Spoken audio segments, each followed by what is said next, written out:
Okay, thank you for joining.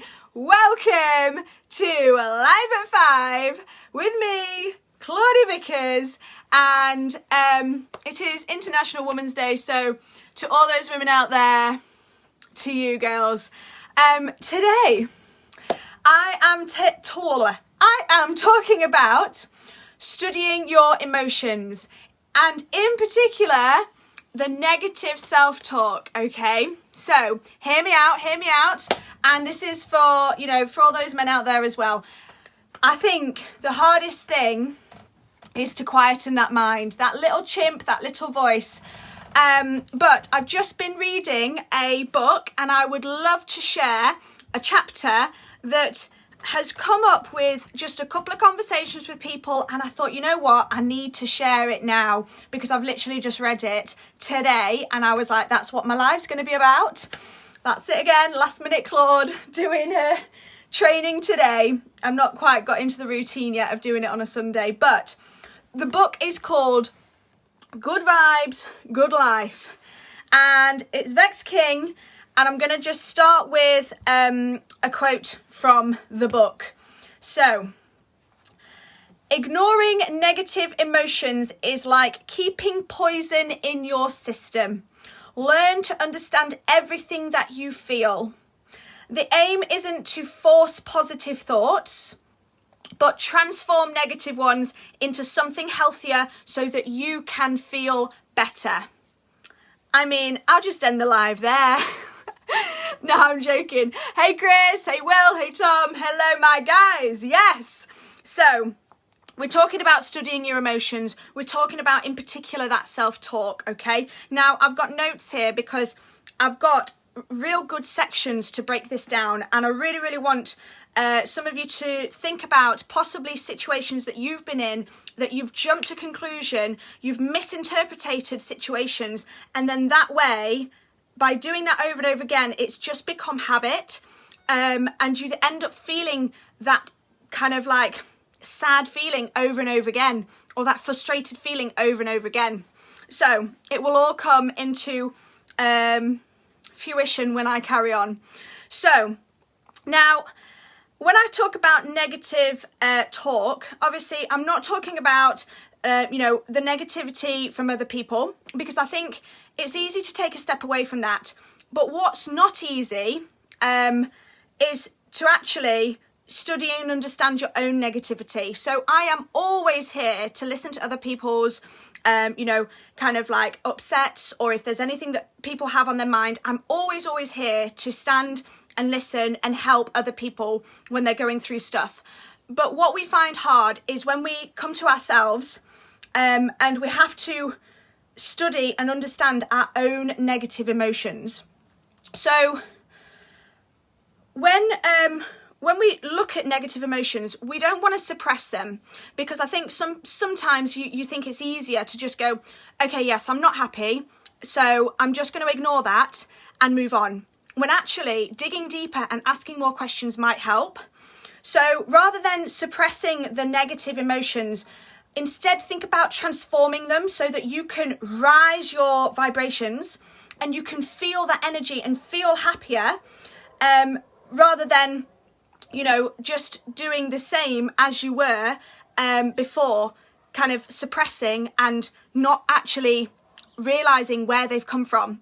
So once we have then started to transform these emotions, we can then add that to similar events in the future. So let's take an example, and every single person would have had this example. Have you ever had somebody not message you back? Just pop in the chat, because I think everybody's had somebody not message them back. Male, female, friend, family member, maybe, partner, potential kind of guy, girl, whoever it might be.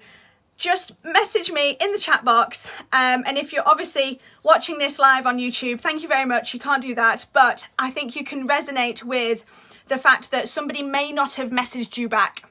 Yep, hell yeah, yes. Okay, so have you ever had somebody not message you back, and you've then felt the feeling of self-doubt, of maybe your own self-worth, Maybe it's made you feel that you're not good looking enough. Maybe it's felt that you're not friendly enough to, for that friend, or that you're not interesting for that person to take their time and message you back.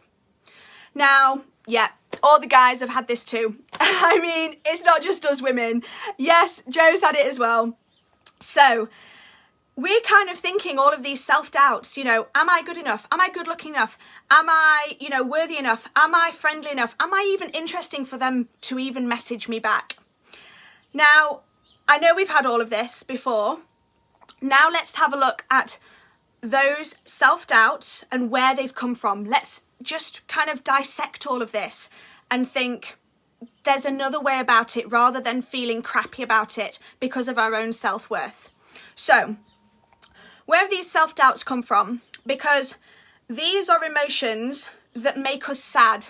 They make our, these are negative emotions that are poisoning our system, and they're all up here and they're all from ourselves. Now, this not messaging back situation is not the cause of this.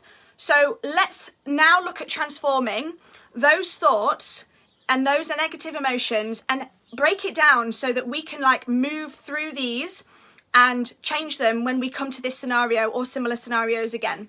So number one, identify. Identify and figure out from the situation what emotions you're feeling. And you might have felt sad, afraid, felt neglected. You might have felt insecure.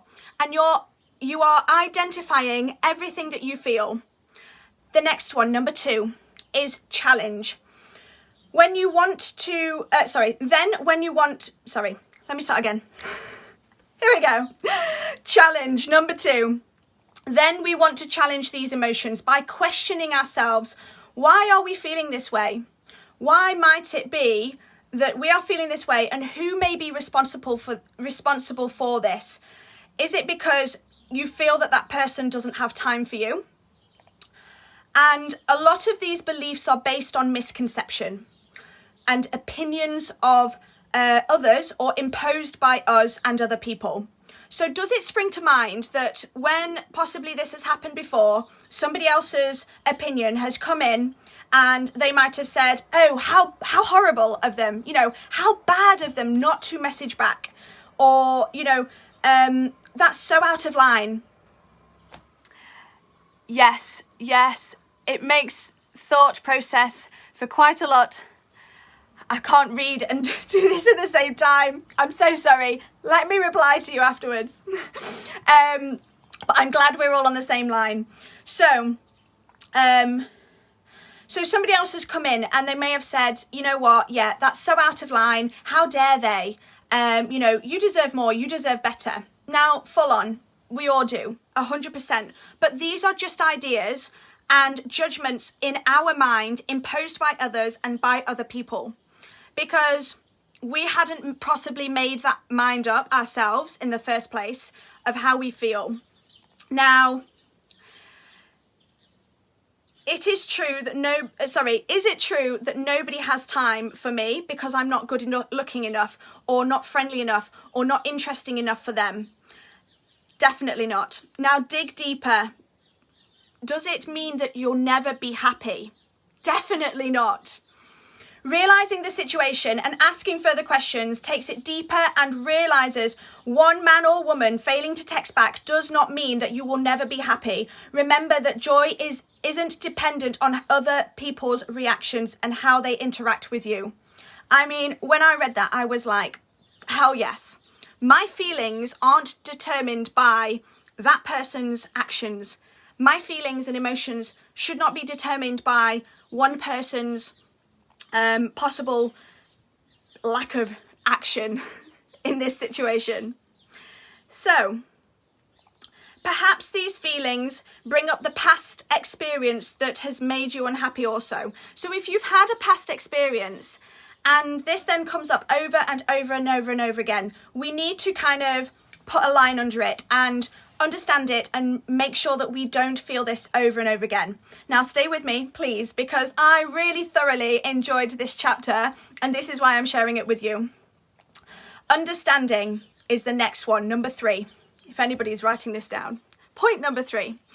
understanding that when somebody is, sorry, I'm really bad at reading my own notes. Understanding that when somebody is texting back with interest, showing that interest by replying, it may be clear that you might have a higher need for social acceptance and approval, needing to be valued and accepted to feel better about oneself. So we might need that person's interaction and that person to do this to value ourselves. And then number 4, we replace this, okay? These disempowering thoughts must be then replaced by empowering ones. Ask yourself, how can I view this differently to help myself feel better and live a greater life?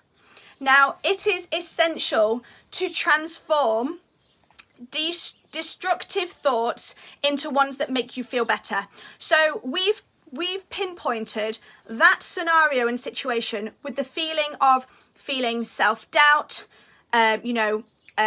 afraid that that person may not like us anymore, or that person may not want to be in contact anymore. And we need to now transform these destructive thoughts so that we can then make ourselves feel better. So remind yourself that you are worthy of love, friendship, regardless of how others might be behaving towards you. Say, I love myself, and that is enough. These are affirmations now, so you can start to rewrite your mind and rewrite the script in your head. So say to yourself, I love myself, and that is enough. Say, the love that I give myself will be given back to me by someone who truly cares about me. Now, it might not be love, it could be friendship, it could be familyship, it could be anything. But you are detaching yourself away from the destructive thoughts, and they're only made by us, not by that person on the other end of the phone or the other end of the situation. They're only made by us. So we want to detach ourselves from those thoughts, the destructive thoughts. And then you can create something more powerful. This is the last point here, and it's exciting.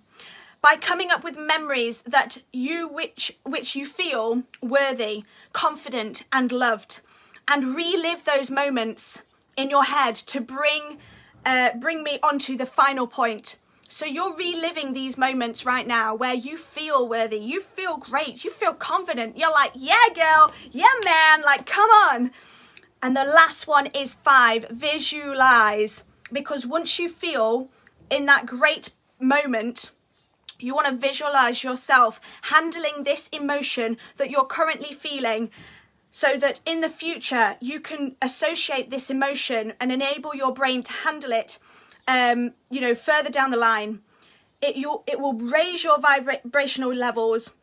It will bring your vibrations higher and increase, so that you can do this over and over and over again. Instead of connecting that negative, destructive thought and emotion, you can connect a new one. You can say, okay, you know what? That's fine, because my negative, destructive thought is no longer connected to that situation. The key is then, once you've mastered this visualization and you've transformed your disempowering thought into a new empowering thought and feeling and emotion, the master of this and the key to this is repetition. So it's like a rehearsal. You rehearse an act in a show over and over and over and over again until you get it right. Until we get these mindful thoughts and our emotions right and our feelings right, we rehearse it over and over and over again until your emotions are right and you know exactly how to manage it next time when it comes up in your life. I hope you've enjoyed my little chapter from the book. If anybody missed it, it's called Good Vibes, Good Life. I mean, we're all having good lives.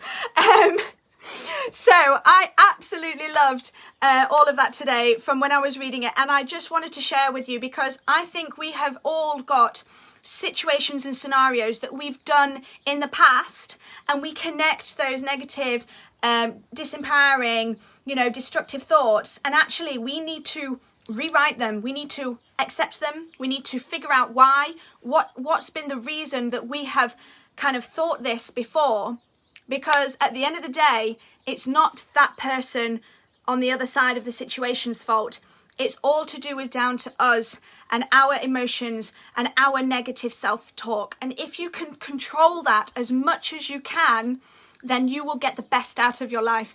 I've realised I can detach myself from certain things. I've realised that I can do that. Yes, I'm still learning how to do it on some things, but right now I've got a really good feeling that if something was to hit me, I've worked on myself so that I don't feel those negative feelings anymore. And I will continue to work on myself so that I will get better and better and better at this. I hope you've enjoyed this. I hope it's made sense. I hope it's not just been me reading off my notes. But I really, really wanted to get everything down from the book that I was reading. And at the end of the day, guys, I'm here to share something that has enlightened me, and I hope that it's enlightened you too. So I've kind of got a bit angry on my chest there, like me. So thank you so much for watching. I hope you guys are keeping happy, staying happy, you're staying healthy. I never know which way round I put it. Happy, healthy. Hello, my happy, healthy heroes. Yes, stay happy for me. Make sure you're keeping healthy. We're nearly out of this current situation that we're in. But if you can be a hero to somebody else right now, then please, please do. And hopefully I have been a hero for you. So thank you so much, everybody. We're just going to dance it out at the end, just to finish.